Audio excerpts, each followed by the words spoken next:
पश्चिम बंगाल की राजधानी कोलकाता के अंदर एक महिला डॉक्टर के साथ रेप और उसके बाद फिर उनकी हत्या कर दी जाती है। इस घटना की रिपोर्टिंग पूरे भारतवर्ष में हो रही है।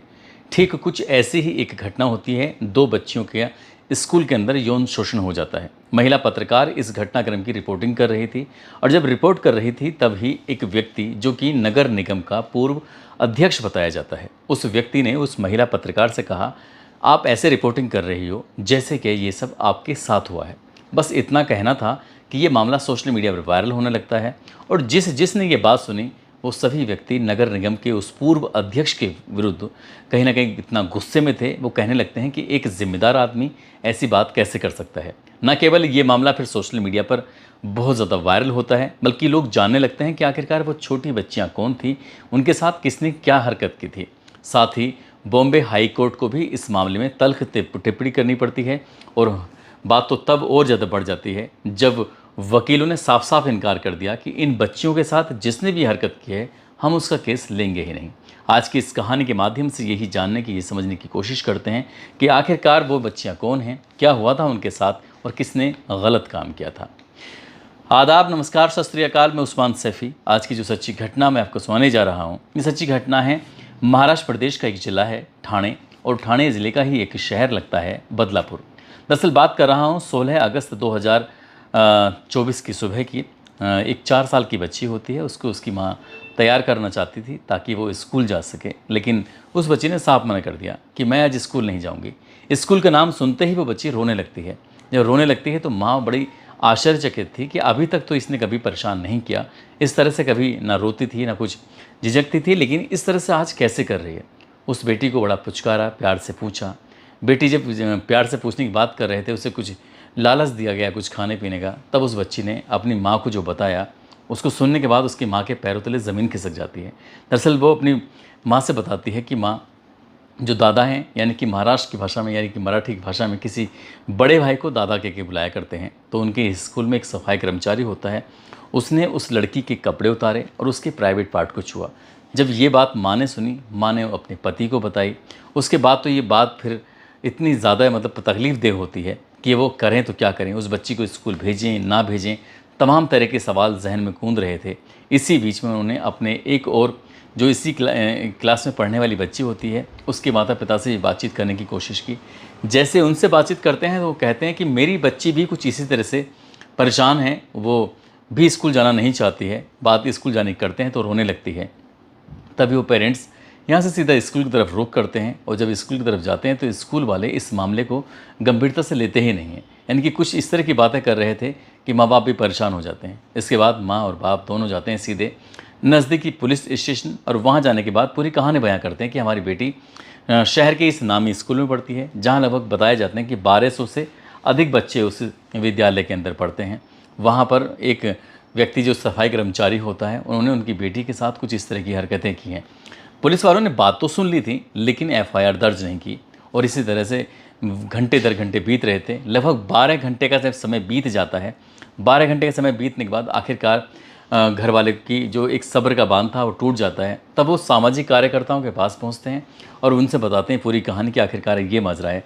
जब सामाजिक कार्यकर्ताओं ने ये बात सुनी तब जाकर उस थाने में हंगामा होता है। हंगामा होने के बाद आखिरकार एफआईआर दर्ज कर ली जाती है।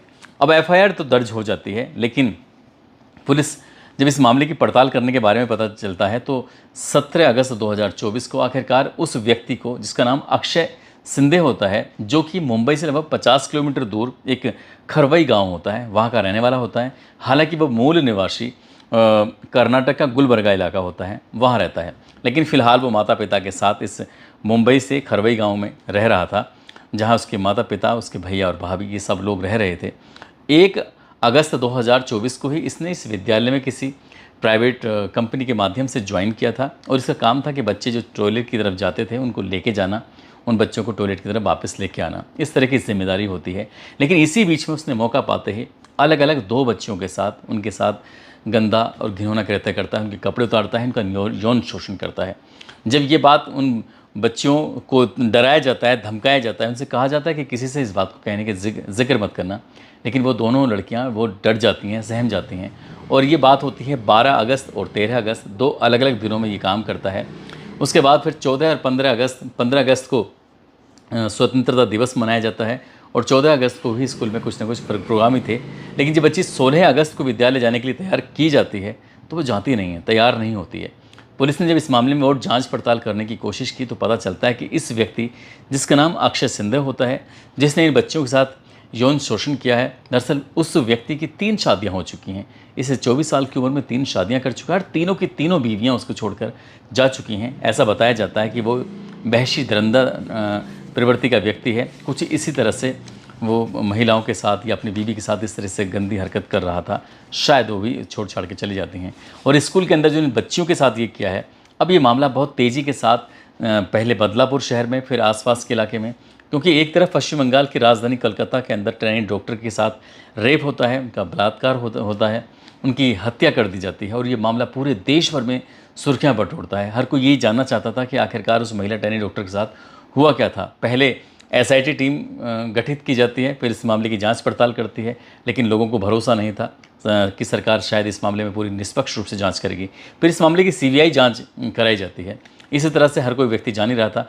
इसी बीच में जब लोग जगह जगह धरना प्रदर्शन कर रहे थे, तभी 20 अगस्त 2024 को बदलापुर में भी इस घटना को लेकर जो 2 बच्चों के साथ होता है, विरोध प्रदर्शन करने की बात करते हैं। स्कूल के गेट के ठीक सामने जाकर हंगामा शुरू हो जाता है। बताया जाता है कि कुछ स्कूल के अंदर भी तोड़फोड़ कर दी जाती है। साथ ही जो इस लड़के का जो घर होता है, आवास होता है, वहाँ भी गांव वाले कुछ लोग पहुँच जाते हैं, वहाँ भी तोड़फोड़ करते हैं। अब यहाँ से बड़ी संख्या में लोग पहुँच जाते हैं सीधे Badlapur railway station. Badlapur railway station जो कि कल्याणपुर और बदलापुर जो रेलवे ट्रैक होता है वो पूरी तरह से ठप हो जाता है। सुबह 8 बजे से ये धरना प्रदर्शन शुरू होता है और शाम 6 बजे तक शायद एक भी गाड़ी नहीं चलती। पुलिस ने भी उम्मीद नहीं की थी कि हज़ारों की संख्या में लोग इकट्ठा हो जाएंगे। सभी की एक मांग थी कि जितनी जल्दी हो सके इस मामले की जांच पड़ताल करने के बाद जो आरोपी है उसको फांसी के फंदे पर चढ़ा दिया जाए, उसे किसी भी कीमत पर बख्शा ना जाए। तो इस बीच में जब हंगामा होता है, तोड़फोड़ होती है, तो पुलिस आखिरकार लगभग 300 लोगों के विरुद्ध मुकदमा भी दर्ज करती है और 72 लोग के आसपास इसमें गिरफ्तार भी कर लिए जाते हैं। जब ये मामला लगातार हाईलाइट होता चला जाता है, सरकार को भी इसमें हस्तक्षेप करना पड़ता है। सरकार को भी आके बताना पड़ता है कि हम इस मामले को फास्ट ट्रैक कोर्ट में लेके जाएंगे, कम से कम समय में इस मामले की जांच पड़ताल की जाएगी। साथ ही एसआईटी का गठन कर दिया जाता है। एक काबिल ऑफिसर जो कि आईजी रैंक की होती हैं, आईपीएस ऑफिसर, उनको इस मामले की जांच दी जाती है कि आप इस मामले की निष्पक्ष रूप से जांच करिए। जो भी दोषी है, चाहे वो स्कूल है, चाहे वो कर्मचारी है, जितने लोग भी दोषी होंगे उन्हें किसी भी कीमत पर बख्शा नहीं जाना चाहिए। इस बीच में ये मामला चल ही रहा था। 22 अगस्त 2024 को बॉम्बे हाईकोर्ट ने इस मामले को स्वतः ही संज्ञान लिया और उनसे सवाल जवाब बिल्कुल ठीक उसी अंदाज में किए जिस अंदाज में सुप्रीम कोर्ट ने पश्चिम बंगाल की राजधानी कलकत्ता में महिला डॉक्टर के साथ जो रेप होता है उस मामले में करते हैं। जिस तरह से वहाँ माँ और बाप को 3 घंटे तक अपनी बेटी से मिलने के लिए इंतज़ार करना पड़ता है, ठीक माँ और बाप को यहाँ पर अपनी बेटी के इंसाफ के लिए 12 घंटे तक इंतज़ार करना पड़ता है कि एफआईआर दर्ज हो जाए। पुलिस वालों से जब यही सवाल पूछा गया कि तुमने ऐसा क्यों किया, इसके पीछे क्या रीज़न था, तभी उन्होंने कहा कि साहब हमने अपने जो आरोपी हैं जिन्होंने इस मामले में शिथिलता बरती है, कार्रवाई नहीं की, हमने उनको सस्पेंड कर दिया है।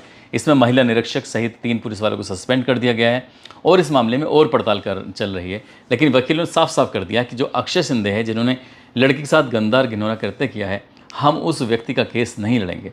लेकिन पब्लिक की यही मांग है कि जितनी जल्दी हो सके इस आरोपी को फास्ट ट्रैक कोर्ट में मामला चलाया जाए और फांसी के फंदे तक पहुंचाया जाए।